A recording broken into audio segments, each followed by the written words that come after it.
வணக்கம் and welcome to Madurai IAS academy. இன்னைக்கு நம்ம என்ன பார்க்க போறோம்னா TNPSC group 1 mains question paper நம்ம அனலைஸ் பண்ண போறோம்.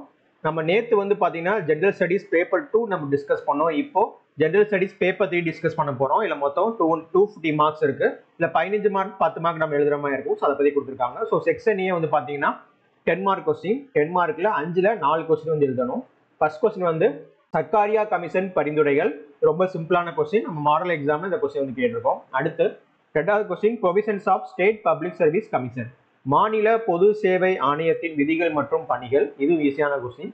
அடுத்து third question role of government media in elections and voting behaviour, தேர்தல்கள் மற்றும் வாக்களிப்பு நடத்தையில் அரசாங்க ஊடகங்களின் பங்கு.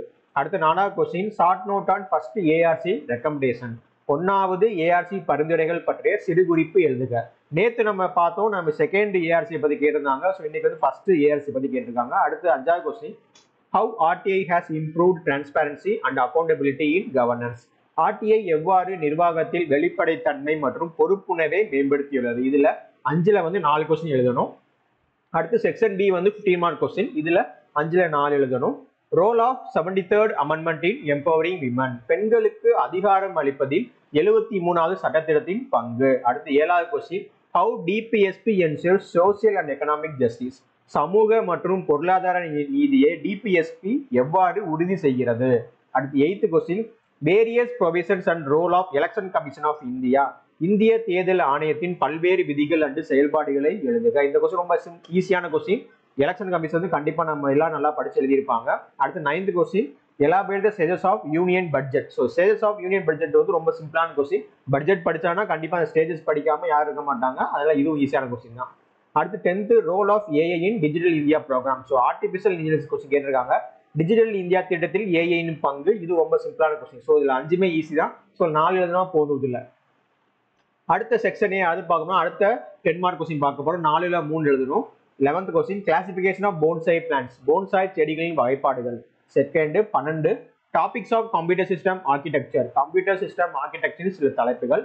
அடுத்து 13 short note on antiseptic and disinfectant, antiseptic and கிருமி நாசினி பற்றிய சிறுகுறிப்பு. இது ஈஸியான கொஸ்டின். அடுத்து 14 role of AI in nano technology, nano தொழில்நுட்பத்தில் ஏஐயின் பங்கு. ஸோ நானோ டெக்னாலஜி அப்புறம் ஏஐ ஆர்டிஃபிஷியல் இன்டெலிஜென்ஸ் 2 கொஸ்டின் கேட்டாங்க. ஸோ பாருங்க 10 மார்க்லையும் கேட்டிருக்காங்க, இங்க 15 மார்க்லையும் கேட்டிருக்காங்க. ஸோ ஏஐ ரொம்ப முக்கியமான டாபிக்கா இருக்கு. குரூப் 2க்கு ரொம்ப முக்கியமான டாபிக். அடுத்து செக்ஷன் பில 15 மார்க் கொஸ்டின். இதுல 4ல 3 எழுதணும். 15th question intellectual property rights types, அறிவுசார் சொத்துரிமை வகைகள். அடுத்து 16 metals corrosion and properties. So கெமிஸ்ட்ரியில் கேட்டிருக்காங்க. அடுத்து 17 மறுபடியும் science and technology, what is robotics, robotics and AI same, ரோபோட்டிக்ஸும் ஏஐ ஒன்னா. ஏஐ பத்தி கிட்டத்தட்ட 3 கொஸ்டின் கேட்டாங்க. அடுத்து advantages and disadvantages of robotics. So இதுவும் சிம்பிளான கொஸ்டின் தான். அடுத்து what is type 2 diabetes explain in causes, வகை 2 நீரிழிவு நோய் என்றால் என்ன, அதன் காரணங்களை விளக்கு. இது ரொம்ப சிம்பிளான கொஸ்டின் தான். ஸோ 4 15 மார்க்ல 3 ஈஸியாக எழுதலாம். ஸோ 4மே ஈஸி தான். ஸோ 3 எல்லாம் சூஸ் பண்ணி எழுதியிருப்பாங்க. அடுத்து யூனிட் 3 செக்ஷன் ஏ, இதுல 10 மார்க் கொஸ்டின். 4ல 3 எழுதணும். 19 growth ஆஃப் சைவம் இன் தமிழ்நாடு, சைவிசம், தமிழ்நாட்டில் சைவத்தின் வளர்ச்சி எழுதுக. ரொம்ப சிம்பிளான கொஸ்டின். அடுத்து 20th role of drama in fostering social and political changing 20th century, 20ஆம் நூற்றாண்டில் சமூக மற்றும் அரசியல் மாற்றத்தை வளர்ப்பதில் நாடகத்தின் பங்கு. சூப்பர் கொஸ்டின் இது. அடுத்து 21 இன்ஃபுளுயன்ஸ் ஆஃப் தமிழ் லிட்டரேச்சரின் தமிழ் சினிமா சாங்ஸ். இது ஒரு இன்ட்ரெஸ்டிங்கான கொஸ்டின் கொடுத்துருக்காங்க. தமிழ் சினிமா பாடல்களில் தமிழ் இலக்கியத்தின் தாக்கம். அடுத்து 22 கொஸ்டின் ரொம்ப ஈஸியான question. Process for growth of Thanjavur painting in Chola period, சோழர் காலத்தில் தஞ்சை ஓவியங்களின் வளர்ச்சிக்கான காரணங்கள். அடுத்து 15 மார்க் கொஸ்டின். 15 மார்க்கில் 4ல 3 எழுதணும். 23rd how the status of women changed during various phases of Tamil culture, Tamil கலாச்சாரத்தின் பல்வேறு கட்டங்களில் பெண்களின் நிலை எப்படி மாறியது. சிம்பிளான கொஸ்டின் அது. அது 24 what are the cultural aspects of Sangam era, சங்க காலத்தின் கலாச்சார சிறப்புகள் என்ன. அடுத்து 25 welfare schemes launched by department of social welfare during Dravidian movement, திராவிட இயக்கத்தின் போது சமூக நலத்துறையால் தொடங்கப்பட்ட நலத்திட்டங்கள் பற்றி எழுதுக. அடுத்து 26 what are the features of prehistoric Tamil society with evidences, வரலாற்றுக்கு முந்தைய தமிழ் சமூகத்தின் சிறப்பியல்புகளை ஆதாரங்களுடன் கூறுக.